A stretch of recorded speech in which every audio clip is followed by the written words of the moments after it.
Salbadong pagbibisikleta kan mga siklista sa syudad ni Naga mauot maasigurar. Protected bike lanes na primero sa Kabikolan pigbugtak sa kasentrohan kan syudad. Uyan report. Nganing urug pang matawan ni seguridad asin proteksyon ang mga siklista sa syudad. Nagpunang magbugtak nin bollards ang lokal na gobyerno kan syudad ni Naga sa palibot kan Plaza Quezon asin Plaza Rizal na iyong masuway sa linya kan mga bihikulo sa linya man kan mga nagagamit in bisikleta. Sigun ki Buboy Hernandez kan Naga City Bicycle Board.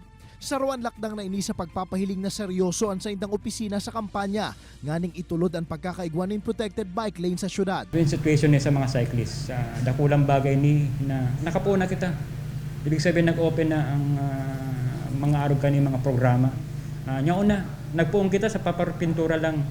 Tapos nagtapos kita ngunyan na protected bike lane. Later on, let's say we'll have solid protected bike lane. Kaya man ang food delivery rider na si Marivic, dai na pinalampas na mabuhay na manuhan ang protected bike lane. Ngayon ko lang po nakita ito eh.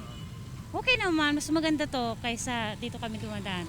Ang empleyado man kan sarong gasolinahan na si Antonio, labing ikinaugmaan pagkakaigwanin protected bike lanes. Urug na taurual daw siyang nagagamit ng bisikleta, pasiring sa iyang trabaho. Kumbaga, talaga kami, nasa safe safe lane. Safe talaga ako. Itong day na ako mangamba na baka may biglang magsulpot na auto. Mientras tanto, madurar nin 2 semana ang pagbugtak ni mga bollard sa kasentroan kan syudad.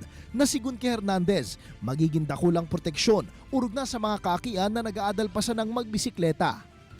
Para sa mga siklista, dakulang bagay ang pagkakaigwanin bike lane urug na digdi sa kasentroan kan syudad. Sarong subutin ni sa mga paaginganing mas mainkaminarpa ang publiko na magamit ng bisikleta komo sa indang alternatibong transportasyon. Urug na ngunya na padagos ang pagulanto sa presyo kan produktong petrolyo. Kaibahan si Carlo Abunita, Jesse Cruzat, Balitang Bicolandia.